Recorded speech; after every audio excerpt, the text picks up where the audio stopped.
arkadaşlar, kanalıma hoş geldiniz. Malum bahar mevsimine girdik. Ben de evimdeki çiçeklerimin bahar bakımlarını yapmaya karar verdim.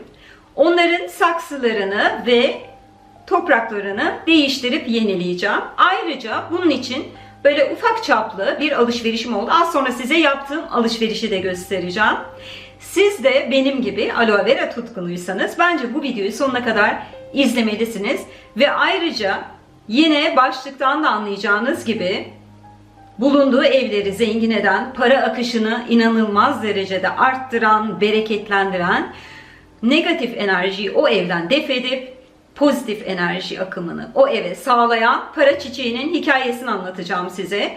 Ve bu çiçeğin metal paralarla dikiliş şeklinde göstereceğim. Bence bu videoyu gerçekten sonuna kadar izlemenizi öneriyorum. Ve videomu şu ana kadar izlediyseniz ve kanalıma hala abone değilseniz lütfen kanalıma abone olmayı, yeni videolardan haberdar olmak için kanalımı bildirimleri açmayı ve bu videoyu beğenmeyi unutmayın. Şimdi hep beraber balkona gidelim. Benim evimde 3 tane çiçeğim var, saksısının ve toprağının artık acil tarafından değişmesi gereken. Ama o çiçeklerimi size az sonra göstereceğim. Hatta öyle bir çiçek göstereceğim ki inanın bana, evinize para yağacak, bereket yağacak. Ama bunun için birazcık bekleyelim. Önce size bu 3 tane çiçeğimin saksısını değiştirmek için yaptığım alışverişimi göstereyim. Bazılarını yeni aldım. Birkaç tane de evden çıkardıklarım var. Onları şimdi size bir bir göstereceğim. Ve benim çiçek dikerken kullandığım metotları da size göstermek istiyorum. Çünkü bazen böyle doğru bildiğimiz yanlışlar olabiliyor. Bazen de yanlış bildiğimiz doğrular olabiliyor. Artık buna hep beraber karar veririz. Şimdi yaptığım alışverişten bahsedeyim size. Öncelikle şu 3 tane terakota saksımı geçenlerde Ikea'dan aldım. Ama fiyatlarını hatırlamıyorum. Fişini de bulamadım, onu söyleyeyim. Ben saksı olarak terakotaları gerçekten çok seviyorum. Çok beğeniyorum. Şöyle gösteriyorum size. Bunlar böyle yıprandıkça daha vintage, daha güzel, daha hoş görünüyorlar. Şöyle içerisine de bir tane şey koymuşlar. Karton parçası koymuşlar. Bunu alırken siz de dikkat edin. Bunu şu şekilde koydum ben. Daha sonra diğer saksımın çatlamaması için bunu onun üzerine oturttum. Bu sayede sağlıklı bir şekilde evime getirmiş oldum. Bunları 3 ebat halinde aldım. Bir diğeri bu. Şimdi hangisine dikeceğim konusunda aslında gerçekten kararsızım. Bir de şöyle minik bir tane var.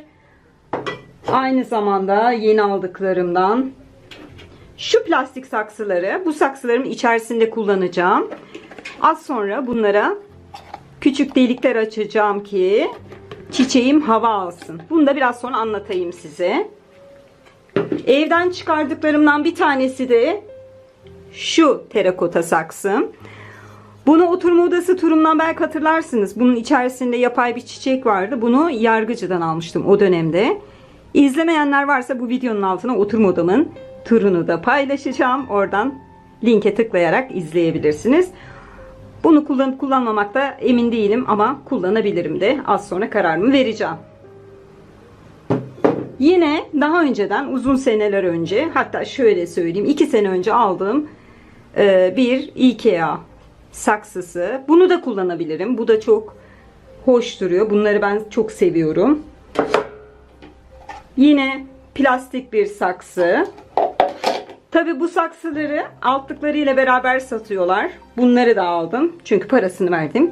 Aldım. Kullanmasam anneme falan hediye ederim diye düşündüm. Çünkü annem bahçeli bir evde oturuyor. Onun bu tarz tabaklara ihtiyacı olabilir. Yine yeni almadığım ama evimde bulunan bir Ikea saksım daha var. Ay, bu ağır bir şey. Şöyle bir çiçek toprağı aldım. 2-3 gün önce Şok'un önünden geçiyordum. Baktım bunlar indirimde. Fiyatı da uygun geldi.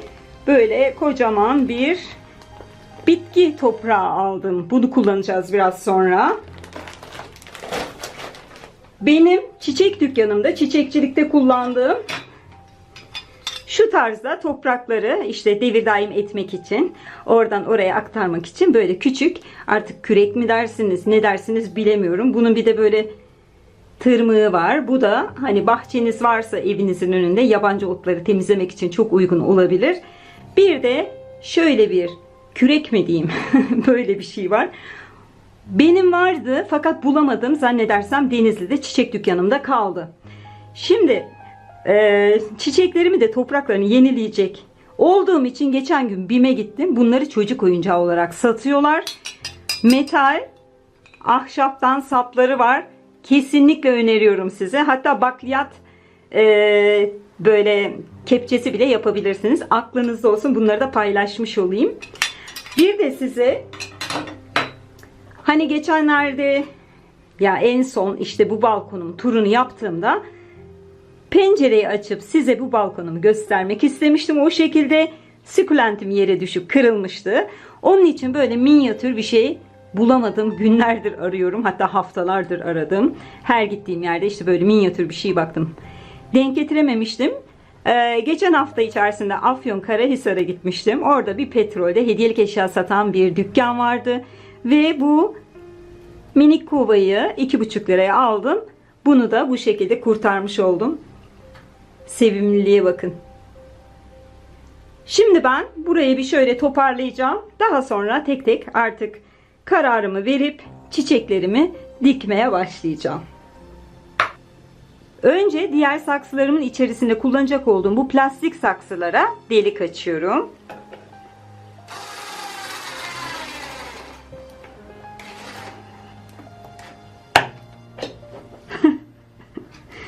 Hay Allah, şarjı bitti. Tekrar deneyelim. Hiç de gülesim yoktu.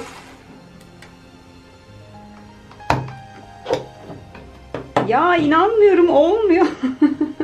Ben şimdi normal tornavida mı getirsem ya da böyle şöyle mi kullansam? Bu arada el yeteneğim gerçekten mükemmeldir. Ama benim yapacak bir şeyim yok. Görüyorsunuz, şarjım bitti. Ben ilk önce aloe vera'mı dikmeye karar verdim. Bunun için de bu iki saksıyı seçtim. Çünkü büyük olan bölümünü buraya, küçük olan filizlerini de buraya dikeceğim. Buraya dikmiş olduğum filizler seneye bahara kadar biraz daha gelişmiş ve daha büyümüş olurlar. O zaman da yine saksısını değiştiririm diye düşündüm. Şimdi küçük olan filizler için bu terakotayı kullanacağımı söyledim. Bunun içinde yani aloe vera'mı hemen getirip bunun içerisine bu şekilde dikersem bu benim bitkim için gerçekten hiç de sağlıklı olmayacak. Çünkü hava alamayacak. O sebeple az önce delmiş olduğum bu plastik saksıyı burada kullanacağım. Çiçeğimi bunun içerisine dikeceğim. Bu sayede çiçeğimin fazla gelen suları sağlıklı bir şekilde dış yüzeyindeki saksının içerisine geçecek ve çiçeğim hava alacağı için çok daha güzel bir şekilde büyüyecek. Büyük olan da metal olduğu için burada da şöyle bir işlem yapmak istiyorum. Sonuçta bu metal, çiçeğimin suyu bunun içerisine eğer akar ise çok kısa bir sürede bu metallerin oksitlenme durumu söz konusu. Oksitlendiği zaman da buralarından su akıtacaktır ki ben aloe vera'mı bu balkonumda kullanıyorum, dolabımın üzerinde. Bundan su akarsa benim bu hiç hoşuma gitmeyecek. O yüzden saksımın, plastik saksımın tabağını bunun altına yerleştirdikten sonra ve çiçeğimi yine delmiş olduğum bu büyük saksının içerisine koyduktan sonra bu dışı metal olan saksımı kullanacağım. Buradan biraz böyle terakota gözüküyor ama bu beni rahatsız etmedi. Çünkü az sonra zaten bittikten sonra siz de göreceksiniz. Çiçeklerim gerçekten dış yüzey olarak da çok uyumlu bir şekilde bir arada olacaklar. Bundan da biraz çıktı. Sorun değil. Şimdi aloe vera'mı bir getireyim, göstereyim size. Aloe vera'm, bakar mısınız ne kadar kocaman, ne kadar büyüdü. Bu aloe vera bitkimi bana 9 ay önce sevgili arkadaşım Efa getirmişti. Efa bunu kendi aloe verasından bölerek benim için dikmişti. Muhtemelen ki sevgiyle dikildi ve çok da sevildiği için böyle kocaman bir aloe vera oldu. İnanın bana 9 ay önce sadece şu gördüğünüz filizler kadardı. Bugünse ayakta durmakta zorlanıyor ve saksısına artık gerçekten fazla geliyor. Şurada da minik bir filiz varmış. Bunu da az önce gördüm. Şöyle bıraktığım zaman aloe veram, bakar mısınız nasıl devriliyor? Şimdi acilen bunun saksısını değiştirelim. Buna Türkiye'de bazı yörelerde sarı sabır çiçeği de deniliyormuş. Bunu ben ilk defa öğrendim. Aynı zamanda faydaları zaten anlatmakla bitmez. Biliyorsunuz ki kozmetikte, tıpta, birçok alanda aloe vera özütü kullanılıyor. Hatta ben zaman zaman şu gördüğünüz uçlardan böyle kırıp yüzümde kullanıyorum, yüzüme sürüyorum. Gerçekten çok güzel nem veriyor. Bence hemen artık dikmeye başlayayım. Önce aloe veramı şu kutudan bir kurtarayım. Elimle de tutmak zorundayım çünkü hemen devriliyor. Ve bunu tamamıyla saksısından çıkaracağım şimdi. Aloe veramın toprağı bahçe toprağı olduğu için oldukça zorlandım çıkarmakta. Ama normalde zaten aloe veranın öyle çok da büyük, uzun uzadıya kökleri olmaz. Şimdi şöyle küçük olan filizleri ayıracağım.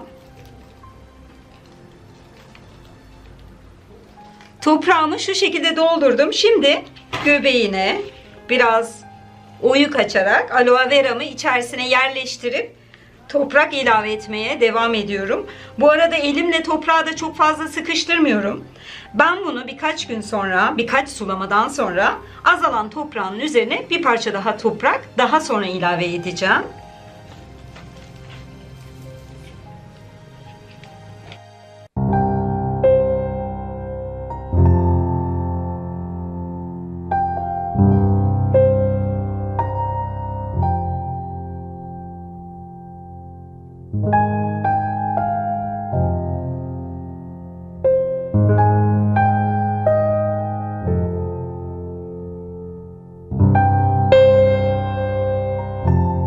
Gelelim bulunduğu evlere yağmur yağar gibi para yağdıran para çiçeğine. Asya'da para çiçeği Feşungi'ye göre bulunduğu evlerde kısa sürede bolca para, şans, bolluk, bereket ve huzur getiriyor. Latince'de karasula da denilen bu çiçeğe bazı ülkelerde mücevher çiçeği de deniliyor. Ben bu çiçeği çok aradım. Bulamamıştım ama sevgili Hatice Trabzon'dan gelirken bu para çiçeğini bana getirdiğinde gerçekten çok mutlu oldum. Tekrar kendisine teşekkür ediyorum. Bu çiçeğim benim mini minnacıktı. Şimdi artık o da bulunduğu saksısına küçük geliyor. Bunun özel bir dikilme sistemi var. Az sonra size bunu göstereceğim. Fakat bunu belirtmeden önce aslında bunun bulunması gereken ortam hemen dış kapınızdan girince koridorunuzda sağ tarafta bir yere konulması. Fakat benim koridorum biraz böyle karanlık. Çünkü bu çiçek çok fazla güneşi sevmediği gibi çok karanlığı da sevmiyor. Biraz sonra size bununla alakalı da birkaç bildiğim bilgileri veririm.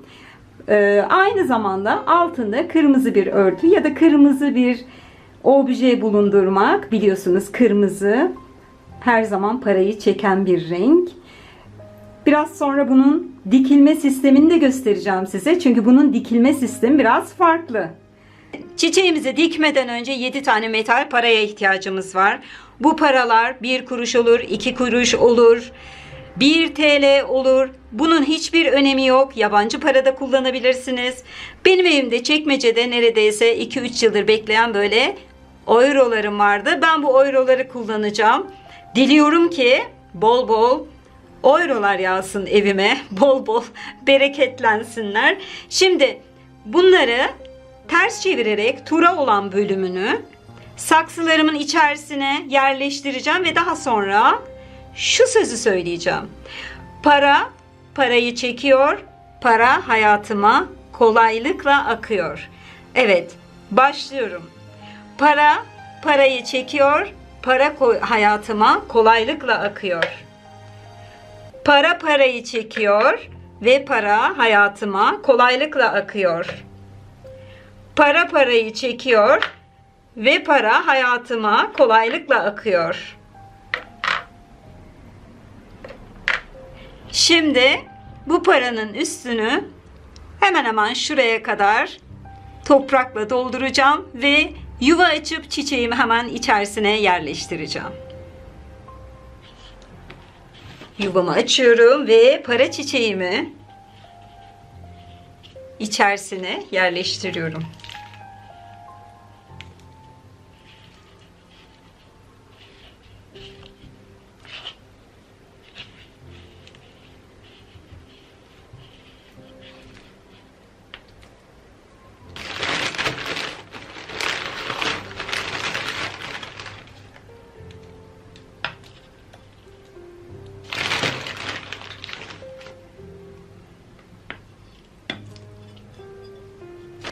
Aloe veram sulanmaya hazır. Şimdi onu sulayacağım. Özellikle sularken asla ve asla yapraklarına su değdirmemeye çalışarak sulama yapacağım. Aynı zamanda aloe vera suyu çok fazla sevmez. Susuzluğa dayanır fakat çok fazla suya dayanamaz. Hemen yaprakları erir ve aloe veranızı kaybedersiniz. O yüzden ben her zaman şu şekilde elimle parmağımla kontrol ediyorum.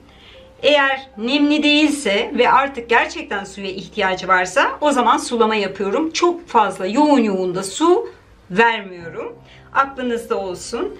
Aynı zamanda aloe vera çok fazla sıcağı, daha doğrusu güneşe çok fazla maruz kalmayı asla sevmez. Sabah güneşi bunlar için yeterli olacaktır. Fazla rüzgarı ya da ceryanda kalmayı asla sevmez. Bunlara da dikkat etmek gerekiyor. Ben şimdi aloe veramı sulayacağım ve yine aynı yerine koyacağım. Çünkü çiçeğim alışmış olduğu ortamdan biraz uzaklaştı. Yeni bir toprak ve yeni bir saksıya sahip oldu. O sebeple bir anda bunun yerini de değiştirirsem afallayacaktır ve sağlığını kaybedebilecektir. O yüzden aynı yere koymanızı öneriyorum. En azından bir ay kadar, daha sonrasında yerini değiştirebilirsiniz. Sanırım Antalya'ya yağmur geliyor. Ortalık iyice karardı. Ben de ışığı yakmak zorunda kaldım. Para çiçeğime de özel bir muamele yapmıyorum. Bunu da aloe vera'ya nasıl davranıyorsam o şekilde davranıyorum. Yine bunun da yapraklarına kesinlikle su değdirmeden sulama yapıyorum. Aynı zamanda hani kırmızı bir örtü veya objeden bahsetmiştim size. Ben şöyle taşlar buldum. Bu taşları toprağın içerisine parmağımla ittirerek yerleştireceğim. Özellikle 3 tane buldum. Çünkü bu sayıların aslında bizim hayatımızda gerçekten çok önemli yerleri vardır. Çok kısa bir örnek vereyim size. Mesela bir çiçekçiye gittiğinizde, kız istemeye gideceğinizde size asla ikili sayılarla buket hazırlamazlar. Her zaman 3 tane, 6 tane, 9 tane, 11, 21 gibi rakamlarla çiçek hazırlarlar. Bunun uğur getireceğini düşünürler. Çünkü tekli rakamlar her zaman üremek manasını taşır çiçekçiler için. Yani eski bir çiçekçi olarak bunu da size hemen anlatayım. Belki bilmeyenleriniz vardır, merak edersiniz. Ben de 3 tane kızım olduğu için ve 3 sayısının bana uğur getireceğini düşündüğüm için bunları şimdi toprağın içerisine itekliyorum. En azından kırmızı bir böyle obje koymuş olayım. Ben bu çiçeğimi ne yazık ki koridoruma koyamıyorum. Çünkü benim koridorum çok fazla güneş almıyor. Daha doğrusu çok fazla ışık almıyor. Çünkü orada pencere yok. Ne kadar çok çünkü dedim. Bu çiçeğimi de sulayayım.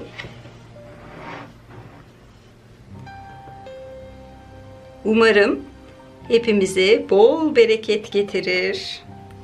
Şans getirir.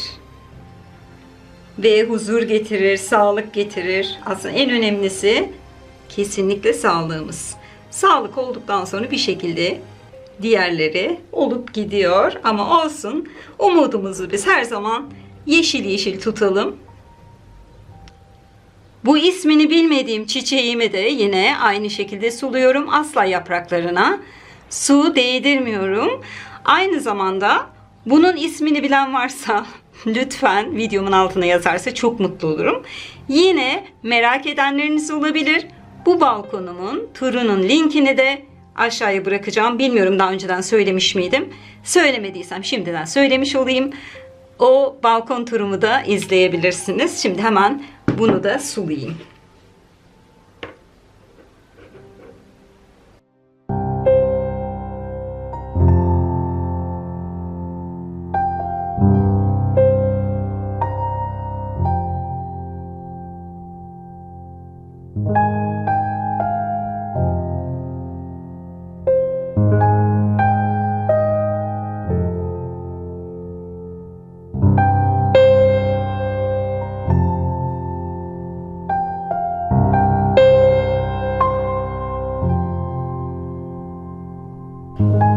Ve bir videonun daha sonuna geldik. Umarım keyif alarak videomu izlemişsinizdir. Lütfen kanalıma abone olmayı, kanalımı bildirimleri açmayı ve bu videomu beğenmeyi unutmayın. Sağlıcakla ve bol bereket içerisinde kalın. Kendinize iyi bakın. Yeni bir videoda görüşmek üzere. Hoşça kalın.